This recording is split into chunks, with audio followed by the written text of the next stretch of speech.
12월 4일 오늘 만나 말씀은 느헤미야 12장 27절로 29절 말씀입니다. 예루살렘 성벽이 완성되어서 봉헌식을 하게 되었다. 사람들은 곳곳에서 레위 사람들을 찾아내어 예루살렘으로 데려왔다. 감사의 찬송을 부르며 심벌지를 치며 검은고와 수금을 타며 즐겁게 봉헌식을 하려는 것이었다. 이에 노래하는 사람들이 예루살렘 주변 여러 마을, 곧 느도바 사람들이 사는 마을과 벳길갈과 게바와 아스마의 들판에서 모여들었다. 이 노래하는 사람들은 예루살렘 주변의 마을을 이루고 살았다. 아멘. 오늘 만나로 만나주시는 하나님을 기대합니다.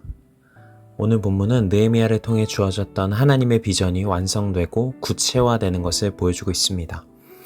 하나님은 느헤미야의 마음에 황폐해진 예루살렘에 대한 비통한 마음을 주셨죠. 그리고 기도와 기다림의 시간을 통해 이 땅을 다시 회복하기 원하시는 하나님의 꿈을 나눠주셨습니다. 하나님의 마음을 품고 예루살렘으로 귀환한 느헤미야는 여러 장애물과 위기를 만나게 됩니다. 하지만 느헤미야에게 주어진 하나님의 꿈은 이미 예루살렘 공동체의 수많은 사람들에게 퍼져 있었고, 하나님의 마음으로 하나 된 공동체는 외부의 조롱과 방해에도 흔들리지 않고 성실한 하루하루를 쌓아나갔죠. 그리고 마침내 성벽 재건을 완성하게 되고 오늘 본문에서 성벽을 봉헌하는 감격스러운 예식을 치르게 됩니다. 그런데 오늘 본문을 보면 봉헌식과 함께 독특한 움직임이 있었다는 것을 발견하게 됩니다. 27절인데요. 사람들은 곳곳에서 레위 사람을 찾아내어 예루살렘으로 데려왔다. 성벽 봉헌식의 순간에 사람들은 성전 사역을 담당하던 레위 사람들을 곳곳에서 찾아내어 예루살렘으로 데려왔다고 말합니다.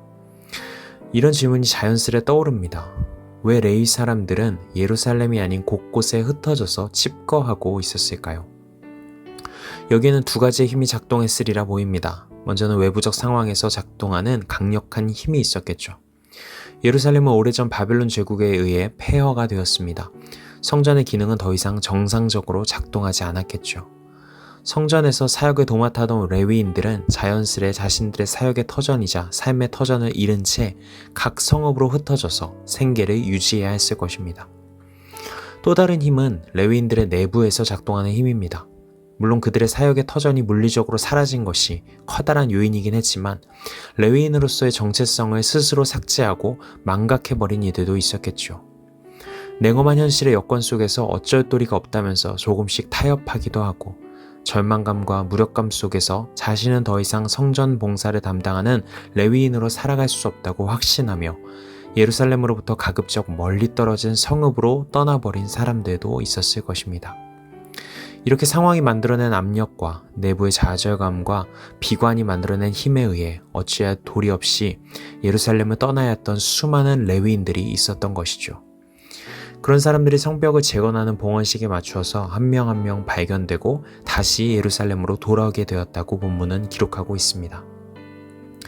오늘의 본문은 느헤미야를 통해 주어졌던 하나님의 비전과 꿈이 구체적으로 무엇이었는가를 발견하게 해줍니다. 표면적으로 무너졌던 성벽이 재건되는 것, 그리고 하나님께 그 모든 과업을 올려드리는 봉헌식이야말로 하나님의 꿈의 완성인 것처럼 보입니다. 하지만 오늘의 본문은 그것이 전부가 아니라고 말해주죠. 하나님의 꿈은 자기 삶의 터전을 빼앗긴 사람들, 냉엄한 현실의 무게에 못 이겨 스스로 정체성과 소명을 상실했던 사람들이 다시 잃어버렸던 꿈과 삶의 걸음을 회복하며 돌아오는 풍경까지 품고 있었음을 보여주고 있는 것입니다.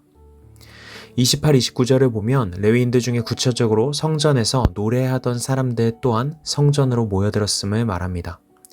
각박한 현실 속에서 소망의 노래, 감사의 노래를 잃어버렸던 사람들이 다시금 그들의 노래를 회복하고 희망을 회복하고 있는 것이죠.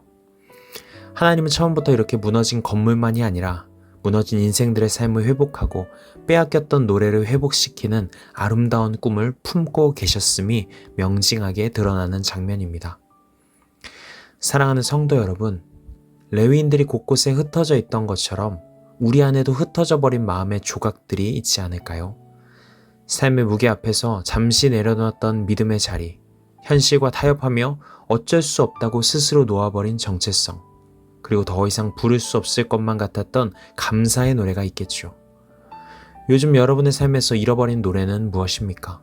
더 이상 나의 것이 아니라고 포기해버린 하나님의 부르심은 무엇입니까? 지금의 형편이 너무 어려워서 그 시절은 지나갔지 라고 말하고 싶은 그 꿈은 무엇입니까? 그런데 하나님은 오늘도 우리를 향해 이렇게 말씀하십니다. 나는 너를 찾아내어 다시 예루살렘으로 부르고 있다. 우리의 신실함이 회복을 이루는 것이 아니라 우리를 다시 불러일으키시는 하나님의 꿈이, 하나님의 신실하심이 언제나 회복을 만들어 가십니다. 흩어진 마음을 한자리에 모으고 끊어진 노래의 숨을 다시 잇고 묻혀있던 소명을 다시 주님의 빛 앞에 드러내게 하실 것입니다. 그렇게 우리를 불러주시는 하나님의 신실하심을 기억하며 여러분의 삶에 흩어져 있던 또는 잃어버렸던 소망의 조각들을 다시 찾아내어 다듬어 가시는 복된 삶으로 나아가실 수 있기를 축복합니다. 기도하시겠습니다. 오늘 우리에게 말씀하시는 하나님, 주님의 신실하심이 우리의 회복을 시작하고 주님의 사랑이 우리의 걸음을 다시 세우는 줄 믿습니다. 흩어졌던 우리의 소망을, 우리의 노래를, 우리의 마음을 모아 주님께 드립니다.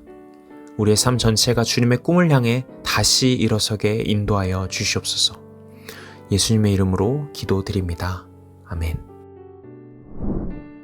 이 두 가지 기도 제목으로 함께 기도합니다. 첫 번째로 오늘의 말씀에 따라 기도하겠습니다. 흩어진 우리의 마음과 잃어버린 노래를 다시 모아 주님의 꿈으로 세워가게 하옵소서. 두 번째로 사회를 품으며 기도하겠습니다. 우리 지역의 돌봄의 빈틈 속에서 여러 사각지대에 흩어져 있는 이웃들을 발견하고 우리 교회가 그들을 사랑으로 품고 섬기는 공동체가 되게 하옵소서. 이 제목으로 기도하신 후에 개인 기도로 나아가시겠습니다.